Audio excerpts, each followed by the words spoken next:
Eastview family, happy Tuesday to you. I hope that this day is starting out well and that you just feel God's presence.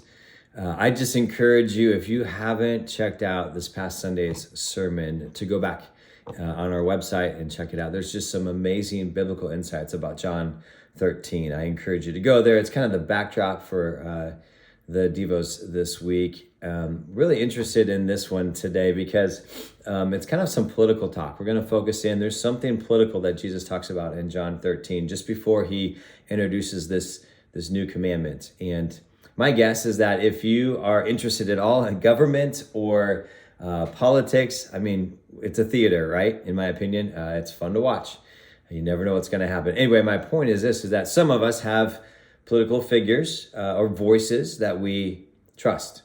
And we have some that we mistrust. And even if these political figures send people on their behalf, we extend that trust or mistrust to those people as well. That's called kind of being an ambassador. Well, Jesus is using that ambassador type talk in John 13. And there's something significant about it for you and I today. So let's dive in.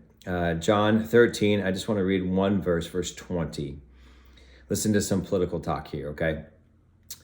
He says this, "Truly, truly, I say to you, whoever receives the one I send receives me, and whoever receives me receives the one who sent me." So we have a sender and a receiver. We have a sender and in the Father. We have an ambassador as in Jesus. What Jesus is saying is this, is that if you accept me and believe in me, remember that one of the main themes in John is belief and believing in Jesus as the Son of God. Well, so what Jesus is trying to equate here is, look, I am being sent by my Father. I am an ambassador for the Father. So if you believe in me, then you're actually also believing in the Father. But it can switch itself. If you don't believe in the Father, then you're probably not going to believe in me. That's kind of what's happening with religious leaders and Pharisees within the Gospel of John here. And so Jesus is saying, look, there's some ambassadorship here. I am an ambassador on behalf of the Father being sent. So do you believe in me? Because if you believe in me, you're going to believe in the Father. But Jesus doesn't stop there. He ups the ante a little bit more. You might say, but wait, there's more, right? And so I go to Matthew 10:40 to connect these dots.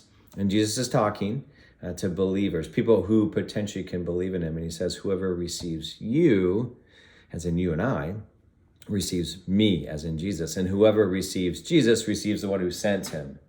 And now we see the progression. The Father sent the Son as an ambassador, and Jesus is saying, I'm also now sending you, because if you believe in me, then you're also believing in the Father, and all of us are together in this. And so at the end of the day, this political talk reminds us that we actually are ambassadors. We're ambassadors for Jesus. And so it goes all the way to this, that if people believe us about Jesus, then they're also going to then believe in the Father. See how that goes? It has some 2 Corinthians 5 undertones to it, that we are ambassadors for Christ. We've been reconciled, and so now we carry that message.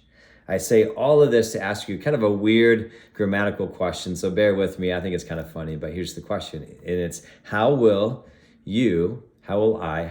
we embass today?